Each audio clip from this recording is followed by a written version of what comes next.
வணக்கம் நண்பர்களே. இது வரைக்கும் கம்பெனிஸ் உங்களை இன்டர்வியூ எடுக்கிறதுக்கு முன்னாடி உங்களுக்கு எந்த ரோல் பெஸ்ட்டாக சூட் ஆகும் அப்படின்னு செகண்ட்ஸில் கண்டுபிடிச்சிருவாங்க. ஸோ அந்த மாதிரி ஒரு ஜாப் அப்ளிகேஷன் ஸ்க்ரீனர் தான் நம்ம இந்த வீடியோவில் NgRx ஆங்குலரோட எப்படி யூஸ் பண்ணுறது அப்படிங்கிறத பார்க்க போகிறோம். இந்த வீடியோ முடிச்சதுக்கப்புறம் NgRxோட ஸ்ட்ராங் ஃபவுண்டேஷன் உங்களுக்கு வந்துடும். ஏன்னா இதுக்கு முன்னாடி வீடியோவில் நம்ம ஒரு NgRx கான்செப்டை பார்த்துருக்கோம். ஸோ வாங்க வீடியோக்குள்ள போகிறோம்.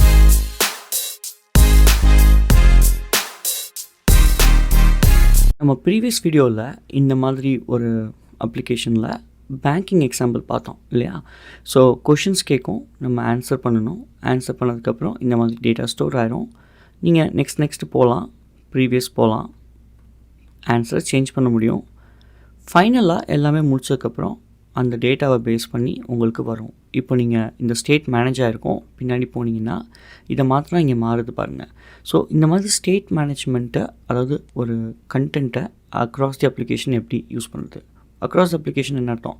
இப்போ இதெல்லாம் இப்படி இருக்குது இல்லையா? இப்போ நான் வேறு பேஜுக்கு போயிட்டு இந்த பேஜுக்கு வந்தாலும் அது அப்படியே இருக்கும், எங்கேயுமே ஸ்டோர் ஆகலை, பட் ஸ்டேட் மெயின்டைன் ஆகுது பாருங்கள் இந்த ஹோல் அப்ளிகேஷனுக்கு. இதை நான் ரிஃப்ரெஷ் பண்ணுற வரைக்கும் இந்த டேட்டா எங்கேயும் போகாது. ஸோ இதை தான் நம்ம போன வீடியோவில் பார்த்தோம். இந்த வீடியோவில் இன்னொரு எக்ஸாம்பிள் பார்க்கலாம். இந்த வீடியோவில் நம்ம என்ன பார்க்க போகிறோம்? Job seeking example. அதே கான்செப்ட் தான், இன்னும் கொஞ்சம் அட்வான்ஸாக, ஓகேவா? வேறு ஒரு எக்ஸாம்பிளோட. ஸோ இங்கே பாருங்கள், கொஷின் கேட்குது, நான் இதுக்கு ஆன்சர் பண்ணணும். Do you enjoy solving problem? Yes. யூஐயோட லேஅவுட் க்ரியேட் பண்ணுவீங்களா? நான் பண்ண மாட்டேன், எனக்கு அவ்வளோவா இன்ட்ரெஸ்ட் இல்லை. ஓகே. மற்றபடி கோஆர்டினேட் பண்ணுவீங்களா? ஆமாம். அனலைஸ் பண்ணுவீங்களா? ஆமாம். இப்போ நான் கொடுத்த ஆன்சரை பேஸ் பண்ணி நோ தான் இங்கே சேவ் ஆகிருக்கு பாருங்கள். நான் கொடுத்ததை பேஸ் பண்ணி என்ன ரோல் எனக்கு சூட் ஆகும் அப்படின்னு வந்துச்சு. ஸ்டார்ட் ஓவர் பண்ணலாம். ஸோ இந்த கான்செப்ட் தான் இந்த வீடியோவில் பார்க்க போகிறோம். இப்போது இந்த கோடிங்குள்ளே போகிறதுக்கு முன்னாடி ஒரு குயிக் ரீகேப். என்ன ரீகேப் பண்ண போகிறோம்? NgRx state management. ஸோ நம்ம NgRxனா என்ன? ஒரு ஸ்டேட் மேனேஜ்மெண்ட் லைப்ரரி ஆங்குலருக்காக க்ரியேட் பண்ணப்பட்டது. ஓகே. இது என்ன பண்ணும்? உங்கள் அப்ளிகேஷனோட டேட்டாவை அக்ராஸ் தி காம்பனண்ட்டை மெயின்டைன் பண்ணும், அதாவது ஞாபகம் வச்சுக்கும். ஓகேவா? அந்த டேட்டாவை ஞாபகம் வச்சுக்கிறது பார்த்தீங்களா, அதுதான் ஸ்டேட்டு. ஓகே. ஸோ இதுதான் NgRxோட கதை சுருக்கம். இப்போது நீங்கள் தெரிஞ்சிக்க வேண்டியது, போன வீடியோவில் நம்ம ஆல்ரெடி ரியல் லைஃப் அனாலஜின்னு சொல்லி டீட்டெயிலாக எக்ஸ்பிளைன் பண்ணோம். ஸோ அந்த வீடியோ பார்க்காதவங்க அந்த வீடியோ போய் பாருங்கள். பட் பார்த்தவங்களுக்கு ஒரு குயிக் ரீகேப். நீங்கள் தெரிஞ்சிக்க வேண்டியது இந்த முக்கியமான இந்த 6 டேர்ம்ஸ். ஸ்டோர், நீங்கள் தெரிஞ்சிக்க வேண்டியது இந்த முக்கியமான basic terms: store, state, action, reducer, selector, dispatch. ஸ்டோர்னா என்ன? நம்ம ஆல்ரெடி குயிக்காக நம்ம இதை பற்றி ஆல்ரெடி பேசியிருக்கோம் இல்லையா? ஸ்டோர்னால் ஒரு குடவுன் மாதிரி வச்சுக்கோங்களேன். ஓகே. இப்போது அந்த குடவுன் எம்டியாக இருக்கும், அதுதான் ஸ்டோர். அதனால தான் அதுக்கு இதை மாதிரி பேர் வச்சுருக்காங்க. ஸ்டேட்டுங்கிறது என்ன? அந்த குடவுனில் வைக்கக்கூடிய பொருட்கள், அந்த கண்டென்ட் இருக்கு இல்லையா, அந்த ஆக்சுவல் டேட்டான்னு சொல்லுவாங்க. நம்ம அப்ளிகேஷன் படி பார்த்தோன்னா அந்த டேட்டா தான் அது ஸ்டேட்டு. அந்த ஸ்டேட்டை தான் ஸ்டோருக்குள்ளே போய் வைப்பாங்க. ஓகே. இந்த ஆக்ஷன், டிஸ்பேட்ச் அப்படிங்கிறது ரெண்டு பேரும் லைக் அனந்தமே மாதிரி.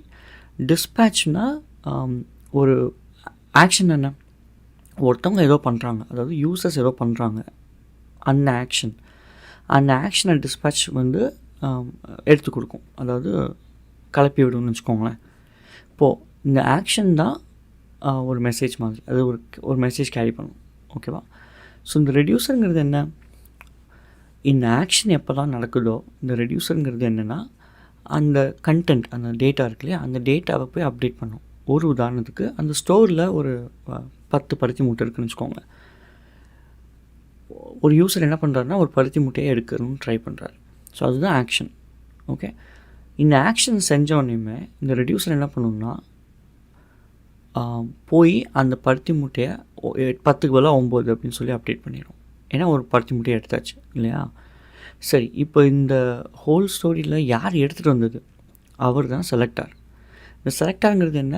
ஒன்றுமே இல்லை, அவர் போய் அந்த குடவுனில் இருக்க அந்த ஸ்டோரில் இருக்க டேட்டா, அதாவது ஸ்டோரில் இருக்க ஸ்டேட்டை என்னென்னு பார்த்து கொண்டு வந்து கொடுக்குறது தான் செலக்டரோட நேம், அதாவது வேலை. So store, state, action, reducer, selector, dispatch, இதை பற்றி நம்ம தெரிஞ்சுக்கிட்டால் போதும். ஓகே. பேசிக் டேர்ம்ஸ் பார்த்தாச்சு. இப்போ நம்ம இந்த செகண்ட் எக்ஸாம்பிளோட ஃபுல் கண்டென்ட்குள்ளே போயிடுவோம்.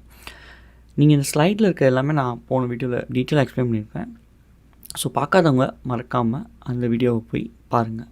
டீட்டெயிலாக இந்த மாதிரி ஒவ்வொரு கோடுக்கும் எக்ஸ்ப்ளனேஷன் இருக்கும். ஓகே. ஓகே, இந்த கோடு எங்கே இருக்குது தெரியாதவங்களுக்கு github.com/learnsmartcoding அதுதான் என்னோடய லாகின் பேர். ஸோ அதில் இந்த Angular 19 ஃபீச்சர் எக்ஸாம்பிள்ஸ்குள்ளே போனீங்கன்னா இங்கே எனக்குள்ளே தான் இருக்கும். கோடு ஆல்ரெடி அப்டேட் பண்ணியாச்சு. ஓகேவா? ஸோ கோடு பற்றி கவலைப்பட வேணாம். நம்ம இப்போது எப்படி ஒர்க் ஆகுதுன்னு பார்ப்போம். ஓகே, இந்த கோடை தான் நான் இப்போ ஓப்பன் பண்ணி வச்சுருக்கேன். நம்ம இந்த மாதிரி ஒரு NgRx ஒரு ஃபீச்சர் இல்லையா? இது எப்போவுமே எப்படி போகணும் அப்படின்னா ஸ்டோர்லேருந்து ஆரம்பிக்கணும். ஸோ இந்த அப்ளிகேஷனில் இந்த ஆப் கீழே ஸ்டோர் அப்படின்னு சொல்லிட்டு ஒரு ஃபோல்டர் இருக்குது. நம்ம போன வீடியோவில் பேங்கிங் பற்றி பார்த்தோம். Action, reducer, selector. ஸோ இங்கே ஜாப்ஸ் ஸ்க்ரீனர் அப்படின்னு சொல்லி எக்ஸாம்பிள் பார்க்குறோம் இல்லையா? ஸோ ஜாப் ஸ்க்ரீனர் அப்படின்னு சொல்லி ஒரு ஃபோல்டர் இருக்குது. First action. ஸோ ஆக்ஷன்னா என்ன நம்ம ஆல்ரெடி படிச்சிருக்கோம் இல்லையா?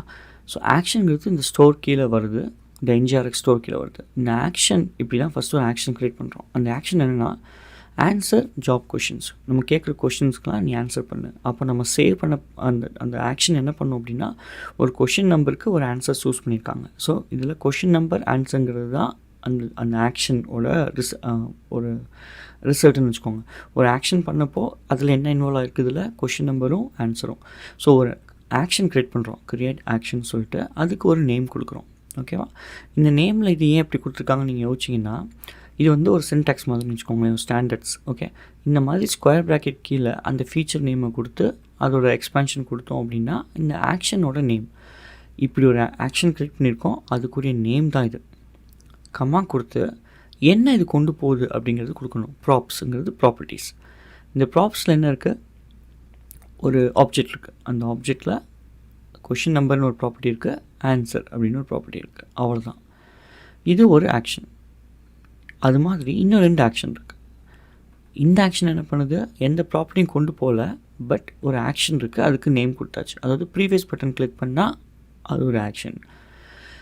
கோ ஓவர், ஸ்டார்ட் ஓவர், அதாவது ஃபஸ்ட்லேருந்து ஸ்டார்ட் பண்ணு அப்படின்னா அதுக்கு இன்னொரு ஆக்ஷன்.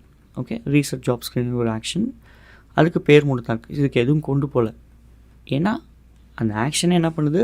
பின்னாடி பட்டன் அமுக்குறோம், அப்படி இல்லைன்னா ஃபஸ்ட்லேருந்து ஸ்டார்ட் பண்ணி நம்பிக்கிறோம். இங்கே எதுவும் கொண்டு போகிறதுக்கு எதுவும் இல்லை. இந்த கொஷின் செலக்டும் பண்ணல, இந்த கொஷினுக்கு ஆன்சரும் நம்ம சூஸ் பண்ணலை. அதனால தான் இந்த 2 ஆக்ஷன்லேயும் எதுவும் கொண்டு போகல. ஓகே, ஸோ இப்படியும் க்ரியேட் பண்ண முடியும். ஸோ 3 ஆக்ஷன் இருக்குது. நெக்ஸ்ட் என்ன? ஆக்ஷனுக்கு அப்புறம் ரெடியூசருங்கிறது யார்? ஒன்றுமே இல்லை. ஸ்டோரில் போய் அந்த ஸ்டோரோட ஸ்டேட் அப்டேட் பண்ணுறது தான் ரெடியூசரோட வேலை. ஓகே, நம்ம இப்போ இங்கே என்ன பண்ணியிருக்கோம்னா ஒரு மாடல் க்ரியேட் பண்ணியிருக்கோம். அதில் கரண்ட் கொஷின், ஆன்சர்ஸ். இந்த ஆன்சரை ஒரு டிக்ஷனரி டைப், கீ வேல்யூ பேர். இதுதான் கீ வேல்யூ பேர். இந்த மாதிரி கோலன் கொடுத்து இது பண்ணால் கீ வேல்யூ பேர். ஓகே, ஆன்சர்ஸுங்கிறது ஒரு கீ வேல்யூ பேர். இப்போது இந்த மாதிரி ஒரு மாடலுக்கு ஒரு இனிஷியல் டேட்டா க்ரியேட் பண்ணுறோம். அதாவது இனிஷியல் ஸ்டேட்னு ஒரு வேரியபிள் நேம், அதோட டைப் இது, அதுக்கு இதான் இனிஷியல் வேல்யூ அப்படின்னு சொல்லி சும்மா டிக்ளேர் பண்ணுறோம். அவ்வளோதான். ஓகேவா? நம்ம எப்படி C# ஆப்ஜெக்ட் இனிஷியலைஸ் பண்ணுவோம் அந்த மாதிரி. ஓகே, இப்போது இந்த க்ரியேட் ரெடியூசர் அப்படின்னு சொல்லி ஒரு ரெடியூசர் க்ரியேட் பண்ணுறோம். அந்த ரெடியூசர் க்ரியேட் பண்ணப்போ ஃபஸ்ட்டு இனிஷியல் வேல்யூ கொடுத்துட்றோம். அது தொடக்கத்தில் இதுதான் வேல்யூ. இந்த வேல்யூ என்னது? இங்கே இருக்குது. அடுத்து நம்ம ரெடியூசர் என்ன சொல்லியிருக்கோம்? ஒரு ரெடியூசருங்கிறது 1 இல்லைனா 1க்கு மேற்பட்ட ஆக்ஷன்களை வச்சுருக்கலாம். அதாவது இந்த ஆக்ஷன் நடந்தால் இது பண்ணு. ஒரு ஆக்ஷன் தான் ஒரு ரெடியூசருக்கு இருக்குமா? இல்லை, 1க்கு மேற்பட்ட ஆக்ஷன்ஸ் இருக்கலாம். போன வீடியோவில் ஒரே ஒரு ஆக்ஷன் தான் பார்த்தோம். அதாவது குயிக்காக காமிக்கணும்னா இங்கே பாருங்கள், போன வீடியோவில் ஒரு ரெடியூசருக்கு ஒரு ஆக்ஷன் தான் இருந்துச்சு. பட் கொஞ்சம் நம்ம அட்வான்ஸாக படிக்கணும் இல்லையா? ஸோ இந்த ரெடியூசரில் என்ன பண்ணுறோம்? ஒரு ஆக்ஷனுக்கு, அது ஒரு ரெடியூசருக்கு 3 ஆக்ஷன் இருக்குது. ஒரு ரெடியூசருக்கு 3 ஆக்ஷன் இருக்குது. இது என்ன பண்ணுது?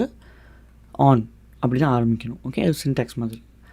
இந்த ஆக்ஷன் வந்தால் அதுக்கு ஸ்டேட்டுன்னு ஒன்று வரும், இந்த வேல்யூ ஒன்று வரும். இந்த வேல்யூ எங்கேருந்து வருது? நல்லா கவனமாக பாருங்கள். இந்த ஆக்ஷனுக்கு இதை கேரி பண்ணுது. என்ன கேரி பண்ணுது? கொஷின் நம்பர், ஆன்சர் அப்படிங்கிற ஒரு ஆப்ஜெக்ட். இது 2க்கும் கேரி பண்ணலை. ஓகே, அப்படின்னா இந்த ஆக்ஷன் வர்றப்போ கட்டாயமாக இப்படி ஒரு வேல்யூ இருக்கும். ஸோ அதுதான் பேராமீட்டரில் எடுத்துக்கிறாங்க. கரண்ட் ஸ்டேட், வரக்கூடிய வேல்யூஸ். அப்படி வந்தால் கண்ணை மூடிட்டு இதுக்குள்ளே இருக்க இதுதான் ஃபங்க்ஷன். இந்த ஃபங்க்ஷனுக்குள்ளே இருக்க லாஜிக்கை எக்ஸிக்யூட் பண்ணு. அவ்வளோதான். இந்த ஃபங்க்ஷனுக்குள்ளே என்ன இருக்குது, கரண்ட் கொஷின் வந்து என்ன இருக்கோ அது +1 அப்படின்னு ஆக்கிடு, அடுத்த கொஷினுக்கு போயிடு அப்படின்னு அர்த்தம். அது நம்ம டெமோவில் பார்க்கலாம். ஆன்சர்ஸில் கரண்ட்டாக என்ன ஆன்சர்ஸ் இருக்கோ அந்த ஸ்டேட்டோட ஆன்சர்ஸ் எடுத்துக்கோ. அதில் இன்னார் வந்தாருன்னா, அதாவது கொஷின் நம்பர் 1 வந்துச்சுன்னா அதோட ஆன்சரை மட்டும் இதை அப்டேட் பண்ணிடு அப்படிங்கிறது தான் இதுக்கு அர்த்தம். அதே மாதிரி இந்த ஒரு ஆக்ஷன் வந்தால் அங்கே எந்த வேல்யூவும் கேரி பண்ணலான்னால ஸ்டேட் மட்டும் தான் இருக்கும்.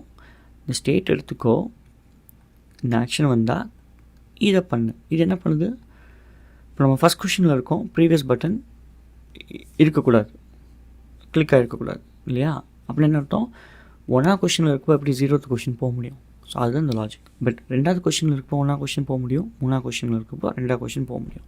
ஸோ இந்த லாஜிக் என்ன பண்ணுதுன்னா, கரண்ட் கொஷின் 1க்கு மேலே இருந்தால் மைனஸ் பண்ணு, அப்படி இல்லைனா மைனஸ் பண்ண முடியாது, அதனால் 1ன்னே வச்சுக்கோ, அவ்வளோதான். இந்த ஆக்ஷன் வந்தால் ஒன்றுமே பண்ணாத ரீசெட் பண்ணிவிடு. ரீசெட் பண்ணுறதுக்குரிய இனிஷியல் வேல்யூ இங்கே இருக்குது, அவ்வளோதாங்க. செலக்டருங்கிறது யாரும் நம்ம ஆல்ரெடி பார்த்துருக்கோம் இல்லையா? போய் ஸ்டேட்டில் இருக்கிறத கொண்டு வந்து கொடுக்குறது மட்டும்தான் இந்த அடிமையோட வேலை. ஸோ நம்ம இங்கே இந்த மாதிரி ஒரு ஃபீச்சர் செலக்டர் வந்து க்ரியேட் பண்ணுறோம், ஜாப் ஸ்டேட் அப்படின்னு சொல்லிட்டு. இந்த ஜாப் ஸ்டேட்டுங்கிறது நம்ம ஆல்ரெடி இங்கே டிஃபைன் பண்ணியிருக்கோம், ஓகேவா? ஸோ இந்த செலக்டர் க்ரியேட் பண்ணியாச்சு. இங்கே ஒரு 2 செலக்டர் க்ரியேட் பண்ணுறோம். கரண்ட் கொஷின் ஜாபுக்கு கொஷின் மட்டும் எடுக்கிறதுக்கு ஒரு செலக்டர், ஆன்சர்ஸ் மட்டும் செலக்டருக்கு ஒரு செலக்டர். இங்கே பாருங்கள், இதில் கொஷின்ஸ் இருக்குது, இதில் ஆன்சர் இருக்குது, ஓகேவா? இப்போ நம்ம காம்பனண்ட்குள்ளே போனால் நம்ம ஒரு புது காம்பனண்ட் க்ரியேட் பண்ணோம். இந்த காம்பனண்ட்டில் என்ன இருக்குதுன்னு பார்க்கலாம். இதை நம்ம மினிமைஸ் பண்ணிடுவோம், ஃபஸ்ட்லேருந்து வருவோம். இங்கே என்ன இருக்குது, இது வந்து ஒரு ஸ்டாண்டலோன் காம்பனண்ட். இம்போர்ட்டில் 2 மாடியூலாக இம்போர்ட் பண்ணியிருக்காங்க. இந்த காமன் மாடியூல், ஃபார்ம் மாடியூல் வந்து எதுக்கு இம்போர்ட் பண்ணியிருக்கோம்னா, இந்த HTML-ல் NGF அப்படின்னு யூஸ் பண்ணுற டைரக்டிவ்ஸ் யூஸ் பண்ணுறனால காமன் மாடியூல் வேணும். NG மாடல் யூஸ் பண்ணுறனால ஃபார்ம் மாடியூல் வேணும். NG மாடல் யூஸ் பண்ணனா ஃபார்ம் மாடியூல் தேவையில்லை. ஓகே, நம்ம இதுக்கு முன்னாடி பார்த்த வீடியோவில் அதே கான்செப்ட் தான். ஒரு வேரியபிள் அப்சர்வபிளாக டிஃபைன் பண்ணுறோம் கொஷின் நம்பர் கண்டுபிடிக்கிறதுக்கு. இந்த அப்சர்வபிளாக டிஃபைன் பண்ணால் இந்த மாதிரி டாலர் சிம்பிள் யூஸ் பண்ணுவாங்க அது எண்ட் ஆஃப் த வேரியபிள் நேமில். ஓகே, சஃபிக்ஸ்ன்னு சொல்லுவாங்க, ப்ரிஃபிக்ஸ் சஃபிக்ஸ், இது சஃபிக்ஸ். அதேமாதிரி ஒரு ஆன்சருங்கிற ஒரு variable observable of key value பேர். 2 வேரியபிள் இருக்குது, ரெண்டுமே அப்சர்வபிள். அந்த 2க்குமே ஸ்டோருங்கிறத நம்ம இன்ஜெக்ட் பண்ணி 2க்கும் வந்து இந்த 2 செலக்டரை அசைன் பண்ணி விட்டுறோம். ஓகே, இந்த செலக்டர் போய் இந்த இதுக்கு எப்போயுமே வந்து வேல்யூ எடுத்து வச்சுக்கும். அடுத்து ஒரு கொஷின் டிஃபைன் பண்ணுறோம். 4 கொஷின் இருக்குது, இதான் கொஷின். இந்த ஒவ்வொரு கொஷினுக்கும் எஸ் ஆர் நோ மட்டும் தான் ஆன்சர். ஓகே, அடுத்து என்ன பண்ணுறோம், ஆன் செலக்ட்னு ஒரு மெத்தட் இருக்குது. கொஷின் நம்பர் வாங்கிக்குது, ஆன்சர் வாங்கிக்குது. வாங்கினதுக்கு, அதாவது ஒருத்தர் யூசர் வந்து ஒரு கொஷின் நம்பருக்கு ஒரு ஆன்சர் சூஸ் பண்ணுறாரு. அப்போது எப்போல்லாம் அது நடக்குதோ இந்த மெத்தட் ஃபயர் ஆகும். நம்ம இந்த HTML வந்து பார்க்கலாம். இந்த store.dispatch மூலயமா இந்த ஆக்ஷனை டிஸ்பேட்ச் பண்ணுறோம். இந்த ஆக்ஷனுக்கு இந்த 2மே நம்ம கொண்டு போகணும் இல்லையா, கொஷின் நம்பர் அண்ட் ஆன்சர், அதனால் டிஸ்பேட்ச் பண்ணுறோம். இப்போ இது நடந்தோன்னு என்ன ஆகும்னா, நம்ம இங்கே ஆல்ரெடி இந்த ரெடியூசரில் என்ன சொல்லியிருக்கோம், இந்த ரெடியூசரில் இந்த மாதிரி ஒரு ஆக்ஷன் வந்தால் இந்த டேட்டா வரும், இம்மீடியட்டாக இதை எக்ஸிக்யூட் பண்ணிடு. ஸோ எப்போல்லாம் அது நடக்குதோ, எப்போல்லாம் அது ஃபயர் ஆகுதோ, இது நம்மளுக்கே தெரியாமல் இந்த கோட் எக்ஸிக்யூட் ஆகும். ஓகே, எப்போல்லாம் இது வருதோ இந்த கோட் எக்ஸிக்யூட் ஆகும், எப்போல்லாம் இது வருதோ இந்த கோட் எக்ஸிக்யூட் ஆகும். ஓகே, ஸோ அதுதான் கான்செப்ட். ஸோ திருப்பி போகலாம். எப்போல்லாம் இது ஃபயர் ஆகுதோ இந்த டிஸ்பேட்ச் வந்து இந்த ஆக்ஷனை டிஸ்பேட்ச் பண்ணும், அந்த ரெடியூசர் ஆட்டோமேட்டிக்காக கால் ஆகிடும்.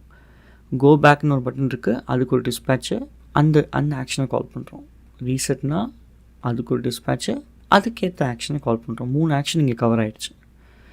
கடைசியாக ஒரு மெத்தட் நம்ம சூஸ் பண்ண ஆன்சரை பேஸ் பண்ணி சும்மா என்ன ரோல் அப்படின்னு சொல்லிட்டு, இது முக்கியம் இல்லை, இது எப்படி வேணாலும் எழுதிக்கலாம் உங்களுக்கு பிடிச்ச மாதிரி. நம்மளுக்கு வேணுங்கிறது எல்லாமே இந்த 5 important dispatch, reducer, action, selector, இதெல்லாம் எப்படி ஒர்க் ஆகுதுங்கிறத நம்ம பார்க்கணும். HTML போகலாம், மேலேருந்து வருவோம். ஒன்றுமே இல்லை, ஃபஸ்ட்டு டிவில் என்ன போட்டிருக்கோம், இந்த வேல்யூ ஒரு அப்சர்வபிள் நீங்கள் டேட்டா எழுதுனீங்கன்னா இந்த பைப் சிம்பிள் போட்டு ஏசிங்க்னு கொடுத்தா ஆட்டோமேட்டிக்காக இங்கே எவால்வேட் ஆகிடும் எப்போல்லாம் ஆன்சர் வருதோ. அதை கரண்ட்டுன்னு சொல்லிட்டு சேவ் பண்ணியிருக்காங்க, அதாவது அலைஸ் வச்சுருக்காங்க. அது என்ன சொல்லுதுன்னா, இது எப்போ இருக்கோ, அதோட வேல்யூ அதோட கொஷின் நம்பர் வந்து 4க்கு கீழேயோ இல்லை 4, அதாவது 4 கொஷின் தானே இருக்குது. ஸோ 4க்கு கீழேயோ இருந்தால் இந்த செக்ஷனை காட்டு, இல்லைன்னா லோடிங் அப்படிங்கிற செக்ஷனை காட்டு. லோடிங்னால் நம்ம இந்த வேல்யூ வரலன்னு அர்த்தம். ஓகே, இப்போ இதில் என்ன பண்ணுறாங்க அப்படின்னா ஃபஸ்ட் கொஷினோட டெக்ஸ்ட் எடுத்து காமிக்கிறாங்க. எப்படின்னா இந்த கரண்ட் கொஷின் -1.text காமிக்கிறாங்க. அப்புறம் இந்த பேக் இல்லை எஸ் அண்ட் நோன்னு 2 பட்டன் பார்த்தீங்க இல்லையா. எஸ் நமக்குன்னா இங்கே இந்த ஆன் செலக்ட்டுங்கிறத இந்த இதை கால் பண்ணுறோம். இதுக்கு வந்து கொஷின் நம்பர் ஆன்சர் வந்து எஸ் ஆர் நோ வரும். நோ நோ அமுக்குனிங்கன்னா அதே தான், ஆனால் நோ அப்படின்னு சொல்லி வேல்யூ வரும். வேல்யூ மட்டும் தான் டிஃப்ரென்ஸ். பின்னாடி போகிற பட்டன் நமக்குங்கன்னா கோ பேக்னு வரும். ஸோ இங்கே பார்த்தீங்கன்னா இது எல்லாமே ஆக்ஷனை டிஸ்பேச் பண்ணுறது தான். கடைசியில் ஃபைனல் ரிசல்ட் பிளாக் எங்கே காமிக்கிறோம், இங்கே இருக்குது பாருங்கள். இந்த கரண்ட் கொஷினுக்கு 4க்கு மேலே போனால் என்ன அர்த்தம், முடிஞ்சிருச்சுன்னு அர்த்தம். கொஷின் முடிஞ்சிருச்சுன்னு அர்த்தம். அப்போது இந்த பிளாக்கை காமி. இந்த பிளாக்கை காமிக்கப்போ ஒன்றுமே இல்லை, அந்த என்ன ஆன்சர் இருக்கோ அது இந்த மெத்தடுக்கு அனுப்பு. அது கடைசியாக சொல்லும் ஹைப்ரிட் ரோலா என்ன ரோல்னு, அதை இங்கே காமி. அதே மாதிரி இங்கே ஒரு ஆக்ஷன் இருக்குது பட்டனில், ரீசெட் அப்படின்னு கிளிக் பண்ணால் என்ன பண்ணும், இந்த டிஸ்பேட்ச் கால் ஆகும், எல்லாத்தையும் அழிச்சு விட்டுரும் அந்த ரெடியூசர். அவ்வளோதான். ஸோ இதை தான் நம்ம பார்த்தோம். ஸோ ஃபஸ்ட் கொஷின் காமிக்குது, சூஸ் பண்ணுறேன், கொஷின் நம்பர் அப்டேட் ஆகிடுச்சுன்னா ரெடியூசர் கால் ஆகிருக்கும். இப்படி ஒன்று ஒன்றா பண்ண ஃபைனலாக என்னவோ அது காமிக்கும் பாருங்கள். வேணாம்னு சொன்னதுக்கப்புறம் நான் டெவலப்பர் ஆகிட்டேன். டெவலப்பர் எதுவுமே வேணாம்னு சொல்லுவாங்களா என்ன, சொல்லுவாங்களா இல்லையான்னு நீங்கள் கமெண்ட்டில் சொல்லுங்கள்.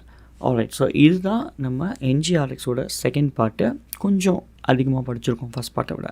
ஸோ ஃபஸ்ட் பார்ட் பார்க்காதவங்க தயவுசெய்து போய் ஃபஸ்ட் பார்ட்டை பாருங்கள். அதில் நிறைய எக்ஸ்பிளைன் பண்ணியிருப்பேன், ரொம்ப பேசிக்கான கான்செப்ட் எல்லாமே. ஸோ இந்த வீடியோ உங்களுக்கு பிடிச்சிருந்துச்சுன்னா மறக்காமல் அந்த லைக் பட்டனை கிளிக் பண்ணிவிட்டு சப்ஸ்கிரைப் பட்டனையும் அமைக்கிடுங்க. நோட்டிஃபிகேஷனும் கட்டாயமாக நீங்கள் அமைக்கி விட்ருங்க. உங்களுக்கு ஏதாவது கொஷின் இல்லை ஸ்பெசிஃபிக்கான வீடியோ வேணும் இல்லை ஷார்ட்ஸ் வேணும் அப்படின்னா கமெண்ட் செக்ஷனில் சொல்லுங்கள். இந்த வீடியோ பிடிச்சிருந்துச்சுன்னா மறக்காமல் உங்கள் ஃப்ரெண்ட்ஸ் கூட ஷேர் பண்ணுங்கள். உங்கள் ஃபீட்பேக்கை நீங்கள் ஷேர் பண்ணுறதுனால நான் அடுத்தடுத்த வீடியோவை இம்ப்ரூவ் பண்ணுவேன். Alright, so stay tune. உங்களை நான் அடுத்த வீடியோவில் சந்திக்கிறேன். இந்த வீடியோ உங்களுக்கு பிடிச்சிருந்துச்சுன்னா லைக் பண்ணுங்கள், கமெண்ட் பண்ணுங்கள், சப்ஸ்கிரைப் பண்ணுங்கள். மறக்காமல் அந்த பெல் ஐக்கானையும் அமைக்கிடுங்க. அப்போ தான் நான் பண்ணுற எல்லா வீடியோவும் உங்களுக்கு வந்து சேரும். நன்றி. நான் மீண்டும் உங்களை வேறு வீடியோவில் சந்திக்கிறேன்.